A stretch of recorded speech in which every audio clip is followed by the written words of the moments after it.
Qu'est-ce qu'une blessure émotionnelle mal résolue peut provoquer dans une vie? Une blessure émotionnelle mal résolue, pour moi, ça veut rien dire. C'est une blessure émotionnelle qui est active et qui conditionne les choix de vie.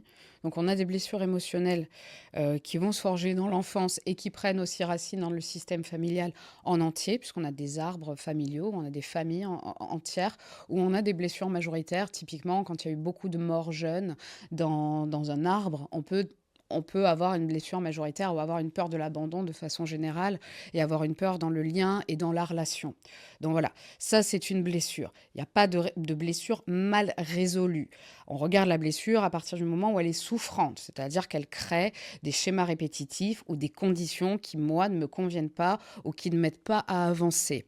Une blessure peut m'aider à avancer. On connaît tous des volontés de revanche, notamment dans les dynamiques entrepreneuriales, qui portent, par exemple, des blessures d'injustice, qui vont porter à dépasser une condition, à réaliser des projets.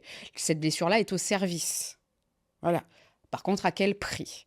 On va regarder la blessure à partir du moment où elle devient souffrante. Parfois, c'est justement, j'ai atteint un palier dans mon activité et j'arrive voilà, à un certain niveau dans mes projets. Il y a quelque chose qui va plus, soit évidemment burn-out, épuisement, puisque j'ai tout consommé. Là, ça part d'une blessure qui est pas mal résolue, mais ça part d'une blessure active qui nécessite d'être regardée pour pouvoir faire autrement. La blessure, en général, elle n'est pas visible, elle n'est pas vue. C'est un schéma inconscient et on va s'y identifier. C'est-à-dire, je suis comme ça. Voilà. Hein, moi, je sais que je suis quelqu'un qui ne sait pas m'arrêter. Ce que je vois souvent, oui, quand on est entrepreneur, on doit travailler 24 heures sur 24. Je laisse pas en vacances, je lâche pas mes trucs. Oui, ben, en fait, non. Ça, qui dit ça?